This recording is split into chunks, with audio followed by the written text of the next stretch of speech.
তো আশা করি আপনারা সকলে অনেক অনেক ভালো আছেন। আজকে হচ্ছে আমাদের ফেসবুকের জাস্ট আমাদের অ্যাড অবজেক্টিভ গুলো এবং অ্যাড যে সেট আপটা, ধারাবাহিকতা, ক্যাম্পেইন থেকে আপনার অ্যাড সেট থেকে আপনার হচ্ছে অ্যাড কপি পর্যন্ত, ওইটুক পর্যন্ত আজকে আমরা ক্লিয়ার হয়ে যাব। তাহলে আমরা পরের বার থেকে সবাই সকলে অ্যাড সেট আপ করতে পারবো। আর এর পরের ক্লাসগুলো আমাদের পিক্সেলের ক্লাসগুলো আমরা দেখবো, মানে ক্লায়েন্ট হান্টিং শেষ করে তারপর।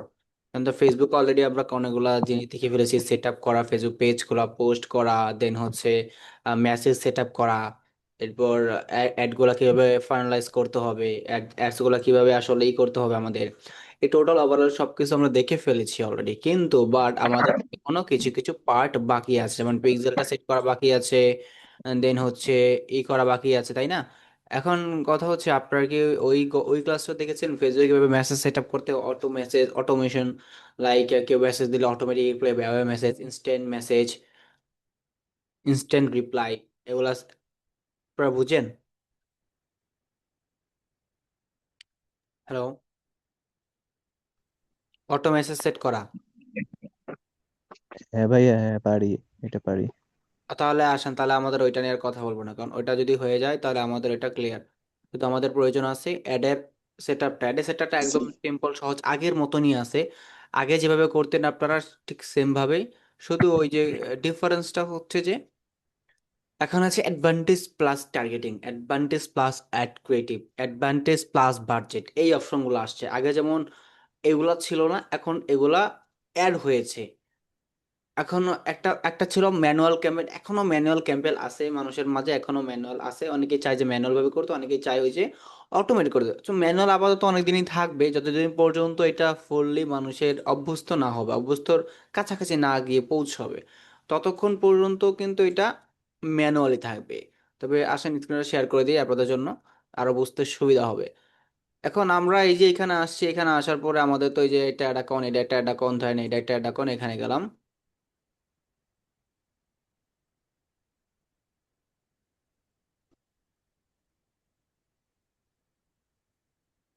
ধরেন আমি একটা অ্যাড ক্যাম্পেইন করব। হুম। একটা যদি অ্যাড ক্যাম্পেইন আমি করতে যাই, তাহলে যেটা করতে হবে, আমাকে প্রথমে এই ক্রিয়েটে ক্লিক করতে হবে। ক্রিয়েটে ক্লিক করে আমি যদি এই ব্যবসা মানে বিজনেসটার সাইজ অনুযায়ী, বিজনেসটার আপনার বয়স অনুযায়ী তাকে ওইভাবে ক্যাম্পেইনটাকে আমি দিব। আমি প্রথমে কি করব, বিজনেসটার বয়স যদি হয় অ্যাটলিস্ট ধরেন প্রায় অনেক দিন আছে, ফাইন। এরপর কি আছে, এরপর হচ্ছে যে বিজনেসটার ওই ধারাবাহিকতার অনুপাতে আমি কি করব, আমি একে দিলাম এই কি দরকার, মেসেজ দরকার, আমি এনগেজমেন্ট দেবো। এটাও সেম টাইপে সেটআপ, এটাও সেম টাইপে সেটআপ, শুধু বাটনগুলো আলাদা আলাদা হয়ে থাকে। তাই না? আমি ট্রাফিক দিলাম, এর এর কি ট্রাফিক দিয়ে মেসেজ করতে পারবো, এনগেজমেন্ট দেবো, এনগেজমেন্ট দিলাম। বেশিরভাগ বাংলাদেশের প্রেক্ষাপটে এনগেজমেন্ট চালানো হয়, আর আপনার ইউএস এর ভিতরে ট্রাফিক আর সেলসটাই বেশি করা হয়। এবার দেখেন এখানে দুইটা আছে, টেইলর্ড মেসেজ ক্যাম্পেইন, একটা হচ্ছে ম্যানুয়াল ক্যাম্পেইন। আমি ম্যানুয়াল যদি দেই, আমরা ম্যানুয়াল কিভাবে দিব, ম্যানুয়ালটাই সবচেয়ে বেশি সবাই করতেছি, ইভেন এখনো করে, ইউএসএও তো করে, ম্যানুয়ালটা করে। দেখেন ক্যাম্পেইন একটা নাম দিব, যে প্র্যাকটিস অ্যাডস ওয়ান দিলাম। ধরেন আমার প্র্যাকটিস অ্যাডস ওয়ান দিলাম। এবার আসেন, এখানে দেখেন বাজেট নামে একটা অপশন আছে, ক্যাম্পেইন বাজার আছে, অ্যাড সেট। অনেক সময় আমি কি করি, যখন আমি ধরেন দুই তিনটা অ্যাড সেট দেই, ধরেন আমি দুই তিনটা অ্যাড সেটের কথা বলেছিলাম না, এটার ভিতরে দুইটা অ্যাড সেট হবে বা এই অ্যাড সেটের ভিতরে দুই তিনটা ক্রিয়েটিভ হবে, তখন আমি আপনি কি করবেন, ক্যাম্পেইন বাজার দিবেন। যখন আপনার এটার ভিতরে দুই তিনটা কি থাকবে, অ্যাড সেট থাকবে, মানে এই যে এটা অ্যাড সেট, যখন এটা ডুপ্লিকেট করে আরেকটা হবে, তখন এই ক্যাম্পেইন বাজেট দিবেন, লাইক $15 হবে আপনার ডেইলি বাজেট। এবার আসেন, যদি আমি না দিই অ্যাড সেট বাজার, আমি দুই তিনটা ক্রিয়েটিভ দিই, মানে আমার অ্যাড সেটের ভিতর এইখানে আমি কি করলাম, দুইটা ক্রিয়েটিভ দিব, ডুপ্লিকেট করি, একটাই করলাম, দুইটা হয়ে গেছে। তখন আমি কি করব, তখন আমি এই অ্যাড সেটটা, বাংলাদেশে আমি বেশিরভাগ ক্যাম্পেইন লেভেলে বাজেট দিয়ে ভালো রেজাল্ট পাইছি, কারণ যখন আমি ই করছি তখন ওইটা ভালো পারফর্ম করছে। অনেক সময় বাইরে যা হতেছে, অনেক সময় বাইরে আপনার অ্যাড সেটের উপর বাজেট আনতে ক্যাম্পেইনে বাজেট দিয়েও বেশিরভাগ আপনার ভালো ফলাফল হয়েছে, এরকমও আছে। তো সব বেস্টার ক্ষেত্রে সব কিছুটাই ভালো পারফর্ম করে না। এবার আসেন দেখেন, আমি দিলাম এটা, এটা আমি অ্যাড নাম দিয়ে দিই, অ্যাড সেটের নাম দিয়ে দিই, এটা হচ্ছে প্র্যাকটিস অ্যাডস ওয়ান। এখানে কনভার্সন নামে একটা অপশন আছে দেখেন। কনভার্সন বলতে এখানে বোঝাচ্ছে যে আপনার এই যে অ্যাডটা কোথায় কনভার্সন হবে, মানে কোথায় কোনো একটা ঘটনাটা ঘটবে। লাইক মেসেজে হবে, মেসেঞ্জারে হবে, নাকি আপনার অ্যাডেই হবে মেসেঞ্জারের মাধ্যমে, নাকি কল আসবে, না ওয়েবসাইটে মানুষ ভিজিট করবে, নাকি আপনার ফেসবুক পেজে মানুষ লাইক দিবে। সো আমি চাচ্ছি মানুষ মেসেজ করুক, মেসেজ দিলাম, পেজে সিলেক্ট করা আছে, আমি মেসেঞ্জারে উঠিয়ে দিলাম। আমি চাই শুধু মানুষ একান্তই ব্যক্তিগতভাবে শুধু হোয়াটসঅ্যাপে মেসেজ করুক। ওকে ফাইন, হোয়াটসঅ্যাপে দিলাম। হোয়াটসঅ্যাপ দেওয়ার পর দেখেন এখানে হোয়াটসঅ্যাপ চেক মার্ক দিয়ে দিছি, আমি পেজটা সিলেক্ট করে দিছি, এখান থেকে পেজ সিলেক্ট করে দিলাম। যে পেজে আপনি অ্যাড চালাবেন সেই পেজ সিলেক্ট করবেন, পারফরমেন্স গোল আছে, ম্যাক্সিমাম অফ কনভার্সন এটাই দিয়ে দিলাম। লিঙ্ক ক্লিক দিবেন না, লিঙ্ক ক্লিক দেওয়ার সময় দেখবেন মেসেজ আসতেছে না, খালি ক্লিক দেখাচ্ছে অ্যাডের উপর, বাট কোথাও ক্লিক, কোন ক্লিকে যেটা বুঝবেন না আপনি। এরপর হচ্ছে যে ভ্যালু রুলস। ভ্যালু রুলস ঠিক আছে, আমি ক্যাম্পেইন বাজেট দিলাম, ডেইলি বাজেট ধরেন এটাই দিলাম। আবার অনেকে আছে আপনি লাইফ টাইম বাজেট দিতে পারেন। লাইফ টাইম বাজেট বলতে ধরেন ক্লায়েন্ট আপনাকে বলছে আমার বাজেট অনলি $30, লাইক ধরেন তার বাজেট $30। $30 বলতে আপনার $30 ভিতরে সবকিছু করতে হবে। তো $30 দিলেন, $30 এক মাস হবে না। আপনি কি করলেন, $30 বললো সে 4 দিন করবে, আপনি দিলেন 8, 9, 10, 11, আপনি দিলেন 4 দিন, 4 দিনই করাইলেন। সো এই 4 দিন $30 ফেসবুক কাট করবে, এর বেশি পরিমাণ একটা টাকাও ফেসবুক আপনাদের কাট করতে পারবে না। $30 ভিতরে সে লিমিট শেষ করবে। কোন এই সে বেশি হোক কম হোক কোনো দিন, দেখেন 8 থেকে 12 ফেব্রুয়ারি ভিতরে $30 দিলাম, $30 ভিতরে ফেসবুক পেজ শেষ করে আপনাকে যেভাবে হোক সে অপটিমাইজ করে মেসেজ আনিয়ে দেওয়ার বেস্ট ট্রাই করবে। লাইফ টাইম বাজেট অনেক সময় ভালো কাজ করে। এটা আমি প্র্যাকটিক্যাল অনেক অনেক লাইফ টাইম বাজেট দিয়ে ক্যাম্পেইন রান করছি, আমার ক্ষেত্রে অনেক ভালো কাজ করছে। এরপর হচ্ছে বাংলাদেশি মার্কেটের ক্ষেত্রে লাইফ টাইম বাজেট দিয়ে ডেলি বাজেট জানতে আপনি বুঝবেন না, ডেলি বাজেট মানে ওনাদের এত হাই থাকে না। ওনারা চায় যে খুব ভালো রেজাল্ট দিতে কম বাজেটে, তখন লাইফ টাইম দিয়ে কম ধরেন $30 বাজেট দিয়েছে, $40 দিয়েছে, আপনি এই $40 এক সপ্তাহ চালাই দেবেন বা 5 দিন চালাই দেবেন, তখন দেখবেন এটা পারফরমেন্স আছে। ডেলি $5 দেবে তখন তোমার পারফরমেন্স নাই, খুব কম। এরপর হচ্ছে সেভ, আপনার যদি কোনো সেভড অডিয়েন্স থাকে, দেখেন আমি একটা কপি আছে এই যে দিলাম, এটা একটা সেভ অডিয়েন্স। এই সেভ অডিয়েন্স কিভাবে আসছে, এই সেভ অডিয়েন্সটা কিন্তু সেভ করতে হয়েছে, ধরেন আমি এটা কেটে দিলাম। এইখানে ধরেন এখানে ছিল জাস্ট অনলি এই যে এগুলা ছিল যে এগুলো এমনি সেভ করে রাখছিলাম অনেক আগে। সুইচ টু অরিজিনাল অডিয়েন্স দিল, এখানে 3টা অপশন আছে দেখেন। Apply values with advantage plus on values বলতে এখন একটা রুলস অ্যাড করা যায় অ্যাডস এর ভিতর। এরপর হচ্ছে further limit rich your ads, এখানে লিমিট দেওয়া যায়। স্টেন কারেন্ট সেটআপ, আমি যদি কারেন্ট সেটআপ দিলাম তাহলে দেখেন কারেন্ট সেটআপে কিন্তু চলে আসছে। এখন এখানে value rules with advantage plus on, আমি যদি এটা দিই দেখেন এখানে কিন্তু রুলস আছে কিছু, ভ্যালু ক্রিয়েট রুল সেট। কি রুল, এখানে রুল বলতে আপনি চাচ্ছেন যে define your rule using up to criteria, 2টা ক্রাইটেরিয়াতে আপনি আপনার ডিফাইন করতে পারবেন আপনার রুলসে। একটা এজ, একটা চুজ বিট, বা আপনি 50% বিট, মানে choose how much bid on outcome that meet your criteria. যখন আপনি দেখবেন আপনার একটা এই ধরনের মানুষের কাছে পৌঁছাইতেছে, বা এই ধরনের আপনি যে টার্গেটিং দিচ্ছে ওইটার কাছে তখন আপনার আবার একটা বাজেটটা 50% ওইখানে বেশি খরচ করে ফেলে। এটার একটা রুলস অ্যাডের। তো রুল নেম আপনি এইভাবে নাম দিলেনই দিলেন। সো এখানে দেওয়া আছে, রুলের নেম দেওয়া আছে দেখেন। সো এটা হচ্ছে এই রুলের নাম ওইখানে। সো আপাতত আমি এটাতে যাচ্ছি না, এটাতে অনেকে বুঝবেন না। এটা সেভ অডিয়েন্স দেওয়া আছে। এখন আমি চাইলে আমার অডিয়েন্স গুলাকে কি করতে পারবো, আবার চেঞ্জ করতে পারবো। কিভাবে চেঞ্জ করতে পারবো, এই যে এখানে এগুলা কিন্তু আছে এই যে audience control for this account. এখানে আমি অডিয়েন্স কন্ট্রোলের অপশনগুলো দেখতে পারবো, কিন্তু আমি এখন কোনো অডিয়েন্স দিচ্ছি না, যেহেতু এটা আমি বাংলাদেশের জন্য স্পেসিফিক্যালি একটা রান করব, তাই না? এর জন্য আমি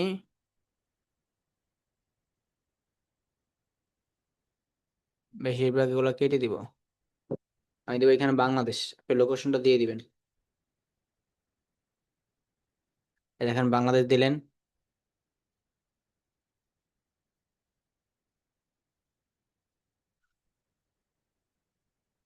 ওকে ফাইন, দেন হচ্ছে এস দিলাম, এই দিলাম, ধরেন সিম্পল, ধরেন এইটাই আমার টার্গেটিং, ধরেন আমি এটা ধরেন। বাট এই টার্গেটিংটা যে আমরা আগে দিছি, এই যে দেখেন এই যে টার্গেট, এটা কিন্তু এখন এত কাজ করে না, ডিটেল টার্গেটিংটা এটা দিয়েও লাভ নেই কোনো। এটা দিলে যে আপনার অ্যাডসটা আগের মতন, যেমন আগে ডিফাইন করবে, সে বুঝবে এখান থেকে কোন অডিয়েন্স দরকার, তারপর সে ওই অডিয়েন্স খুঁজে ওই টাইপের অডিয়েন্সের কাছে একটা দিবে। এখন আর এরকম না, এখন হচ্ছে সে কি করবে, সবার কাছে সে একটা তুলে ধরবে। এরপর সে দেখবো ওই অ্যাড থেকে কারা রেসপন্স করতেছে, দ্যাট মিন ওরাই ইন্টারেস্ট অডিয়েন্স, এবং ইনস্ট্যান্ট ওরাই এই ধরনের যারা আছে তাদেরকে খুঁজে ইনস্ট্যান্ট অ্যাড ডেলিভারি করবে।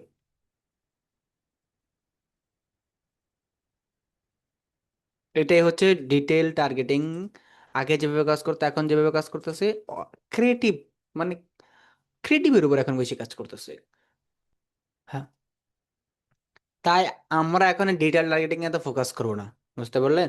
আমরা এখন ওইটা দেখবো, আমরা ক্রিয়েটিভে ফোকাস করব। আমরা ডিটেল টার্গেটিং এ এতটা ফোকাস করব না। দুই তিনটা দিলেই হয়ে যায়। আগে যেমন আমরা 10-15টা দিতাম, আমরা ডিফাইন ডিফাইন করতাম, আর অনেক কিছু করতাম, মনে আছে?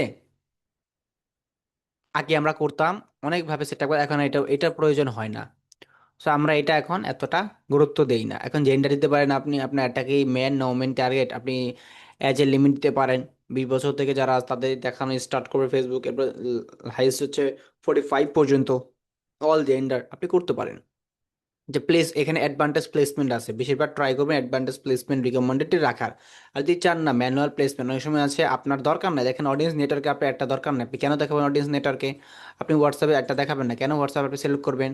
এই জন্য অনেক সময় ম্যানুয়াল, মানে অ্যাডভান্টেজ প্লাস প্লেসমেন্টও রাখা উচিত না। এরপর হচ্ছে আপনার একটা যারা যারা মানে যেই টাইপের যেখানে থাকার কথা ওইগুলো না থেকে যদি আপনি সব জায়গায় দেন তাহলে কাজ হবে না। আপনার বাজারটা রাইট প্লেসমেন্টে আমি বলি যে আপনি একটা দেখান, রাইট প্লেসমেন্টে প্লেস করেন। স্টোরিজ অ্যান্ড স্টোরিজ রিলস আছে, ইনস্টিম অ্যাডস রিলস আছে, এটা উঠাই দেন। ইনস্টিম তো দরকার নেই, মানে ভিডিও মাঝখানে এমনি মানুষ আমি স্কিপ করি, বিরক্ত ফিল করি যখন কেউ কোনো কিছু মনোযোগ দিয়ে দেখি। আমার সামনে যখন অ্যাড আসে তখন আমার বিরক্ত লাগে না? আমার মনে হয় না একটা ডিস্টার্ব করছে? তো ওইখানে মাঝে একটা দেখা উচিত না। এটা অ্যাওয়ারনেসের ক্ষেত্রে ভালো, মানে একটা বিজনেসকে অ্যাওয়ারনেস করার জন্য ইনস্টিম অ্যাড ভালো, but as a customer engage করার জন্য, কাস্টমারকে আপনার লয়াল কাস্টমার পরিণত করার জন্য ইনস্টিম মাঝে একটা দেওয়া ঠিক না। হ্যালো, বুঝতে পারছেন? কারণ মানুষ এতে বোরিং ফিল করে, এতে বিরক্ত ফিল করে। সার্চ রেজাল্ট ঠিক আছে দিবেন, তারপর স্টোরিজ দিবেন, রিল রিলসে দেখতে পারেন, দিতে পারেন। তারপর হচ্ছে আপনার ফিড, মানে হ্যাঁ ভাই, অ্যাডের চলা প্লেসমেন্টটাকে যায়। ন্যাচারাল করা যত ট্রাই করবেন। রিলস কিন্তু কোনো ভিডিওর মানে কোনো ভিডিওর মাঝখানে আসে না, রিলস স্ক্রোল করতে করতে একটা অ্যাড দেখা যায়, ওইটা কিন্তু খারাপ না। কিন্তু একটা ভিডিওর মাঝখানে যখন আসে স্কিপ করতে তখন কিন্তু বিরক্ত লাগে। যদি ভিডিও দেখতেছি আমি, আমার সামনে অ্যাড এসে পড়ছে, তখনই কিন্তু রাগ ওঠে।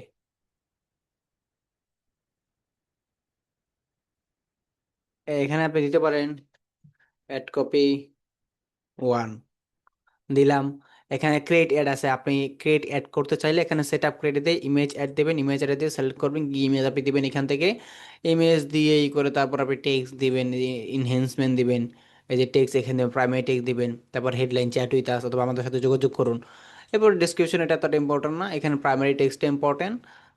এরপর হচ্ছে ইনহ্যান্সমেন্ট, এগুলো দেওয়ার পর হয়ে আর যদি বলেন না আমার অলরেডি পোস্ট করে ফেলেছি, এক্সিস্টিং পোস্টকে আমি করব, তাহলে আপনি সিলেক্ট পোস্টে দিবেন। সিলেক্ট পোস্টে দিয়ে আপনি একটা পোস্ট সিলেক্ট করবেন এখান থেকে। ধরুন এই যে একটা পোস্ট ভিডিও আছে, ভিডিও পোস্ট আমি সিলেক্ট করলাম। সিলেক্ট করার পর ভিডিও পোস্ট অটোমেটিক ডেসক্রিপশন যেটা দেওয়া ছিল অটোমেটিক চলে আসে, আমার কিন্তু দিতে হয়নি। এই দেখেন বাটনও নিচে চলে আসে, তাই না? চলে এসেছে। এটা হচ্ছে পোস্ট করে যদি আপনি সেল করেন আপনার জন্য সহজ হবে, এখানে এত প্যারা দিতে হবে না। এখানে জাস্ট পোস্ট করে এখানে আসবেন, এটসেট্রা। ওইটা আমি ভালো মনে করি, আপনার ওই পোস্টের রেজাল্টটা আপনার ফেসবুক পেজে ভিজিবল হয়, ফেসবুক পেজে দেখা যায়, এবং এটা অন্য মানুষ এবং আপনার ক্লায়েন্টও দেখতে পারে যে আপনি কাজ করছেন। বাট এখানে দিলে সে দেখতে পাবে, যতদিন অ্যাড চলবে সে নোটিফিকেশন পাবে, পাবে কে কমেন্ট করতেছে, এভাবে সে মেটা বিজনেস সেটা বুঝতে পারবে না। এতে অনেকে বুঝে না, এতে অনেকে মানে কনফিউশন হয়ে যায়। আমি মনে করি পোস্ট করে অ্যাড দেওয়াটা ভালো। আবার মাল্টিপল দিতে হলে এখান থেকে করতে হবে। আবার একই পোস্ট সেম বার যখন করবেন তখন এখান থেকে দিতে হবে, কিন্তু একবার ওইখান থেকে যেটা দিবেন একবারই দিবেন পোস্ট করে, বারবার পোস্ট করে দেওয়া যাবে না। ক্যারোসেল দিলে এখান থেকে দিতে হবে, এটার একটা ফরম্যাট আছে, এটা আমি আলোচনা করব অন্য ক্লাসে। আজকে এটা আলোচনা করবো। এটার একটা ফরম্যাট বলতে অ্যাডে আছে, ক্যারোসেল ক্যাম্পেইন আছে, সিঙ্গেল ইমেজ আছে, সিঙ্গেল ভিডিও আছে, ক্যাটালগ অ্যাড আছে। কমার্স ম্যানেজার থেকে যে ক্যাটালগ ক্যাটালগ কানেক্ট করা থাকে, আমাদের ক্যাটালগে কমার্স ম্যানেজার আছে। সেরকম অনেক অ্যাড আছে। পিক্সেল দিয়ে সেলস অ্যাড করা যায়, কনভার্সন ট্র্যাকিং করে। মানে এটা পিক্সেল যখন আমরা সেট আপ করবো তখন বুঝতে পারবো আসলে, এছাড়া বুঝতে পারবো না। গট ইট, আমরা বুঝতে পেরেছি। বলেন। হ্যালো। হ্যাঁ, বুঝতে পারছি ভাই। এই যে আমরা এখানে হচ্ছে অ্যাড কপি 2 দিব, মানে আরেকটা ক্রেডিট দিব। দুইটা, একটা ইমেজ দিলাম একটা ভিডিও দিলাম, তাহলে বুঝতে পারবো কোন ক্রেডিটটা আমার ভালো কাজ করতেছে, তাই না? তাহলে সবই ভিডিও। ধরেন কোন ভিডিওটা আমার ভালো কাজ করতেছে, তখন আমি দুইটা ভিডিও দিলাম। এখন আমি বুঝতে পারবো কোন ভিডিওটা আমার ভালো কাজ করতেছে।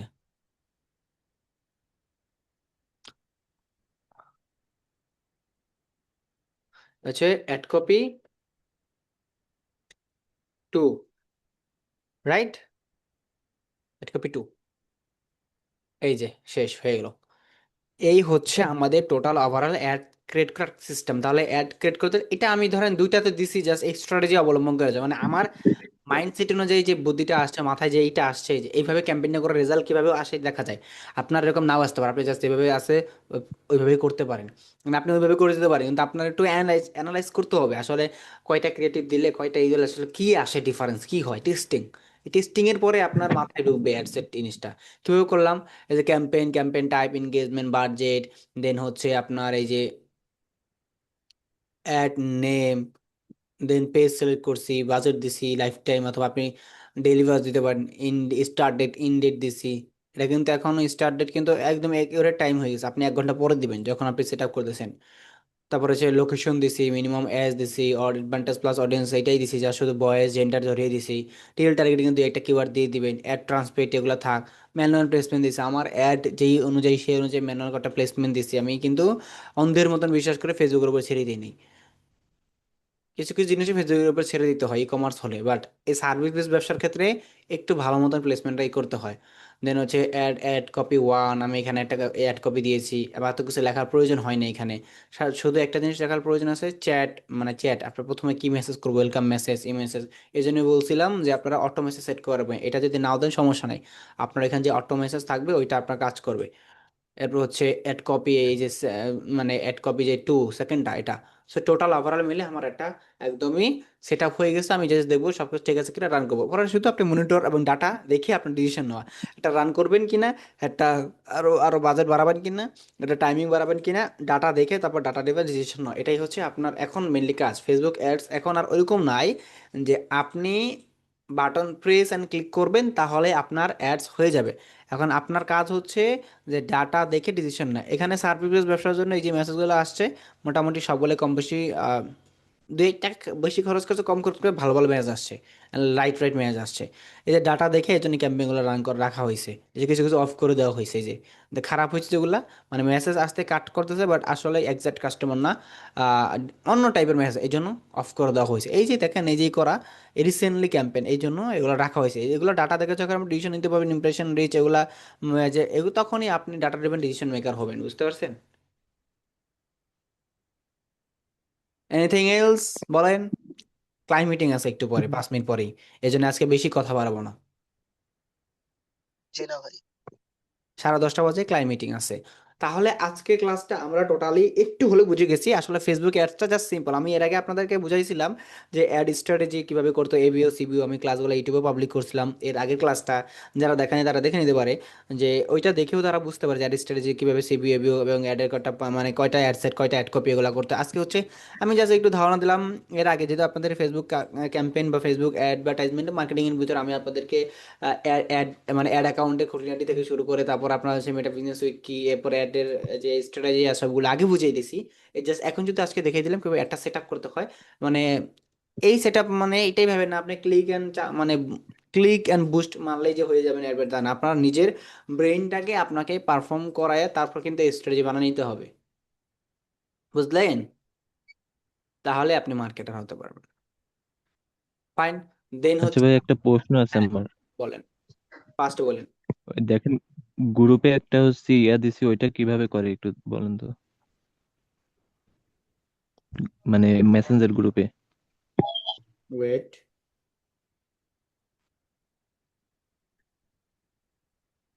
এটা ক্যারোসেল মানে ক্যাম্পেইন। মেসেজে হচ্ছে, হ্যাঁ, ওইটা মেসেজে আসলো কিভাবে? ওইটা হচ্ছে মেসেজে হচ্ছে ওইটা আপনার আছে এটা আছে প্রোডাক্ট অ্যাড করার অপশন আছে, ইমেজ অ্যাড করার অপশন। যখন আপনি ইনস্ট্যান্ট মেসেজ বেরিয়ে সময় যাবেন এখানে প্রোডাক্ট অ্যাড করার অপশন আছে, ইমেজ অ্যাড করার অপশন আছে। আপনি এটা দেখেন একটু নিচে, যখন মেসেজ আপনি সেট করবেন কোয়েশ্চেন এন্ড আনসার, অ্যাড ও ইমেজ, আচ্ছা, অ্যাড চেক করবো ইমেজ নি। অপশন আছে, এটা ওনারা অ্যাড করে দেয়। ঠিক ওই নিচেই আছে। যাই হোক আজকে দেখাতে পারতেছেন ওটা। তবে আজকে ক্লাসটা এই পর্যন্ত রইলো, আপনারা সবাই ক্লাসটা দেখবেন, প্র্যাকটিস করে নেবেন। এখানে আপনাদের আমি কিভাবে অ্যাডস গুলা সেট আপ করতে হয়, কিভাবে একটা অ্যাড সেট আপ করতে হয় জাস্ট দেখালাম। নর্মাল প্রসেস, এটা হচ্ছে নর্মাল প্রসেস, বাকিটুকু হচ্ছে স্ট্র্যাটেজি। ওই আগের ক্লাসগুলো যেগুলো করাইছি ওগুলো হচ্ছে, এরপরে আগেরগুলো একটু অ্যাডভান্স আগে দেখাই দিছি। এগুলো হচ্ছে জাস্ট একটু যে আপনাদের ধারণা দিল না, কনফিউশন, যেগুলো জাস্ট বুঝিয়ে দিলাম। বুঝতে পারলেন? তাহলে আপনারা যেটা করবেন আগের ক্লাসগুলোর সাথে এটা অ্যাটাচ করে বেস্ট একটা প্র্যাকটিস করে ফেলবেন।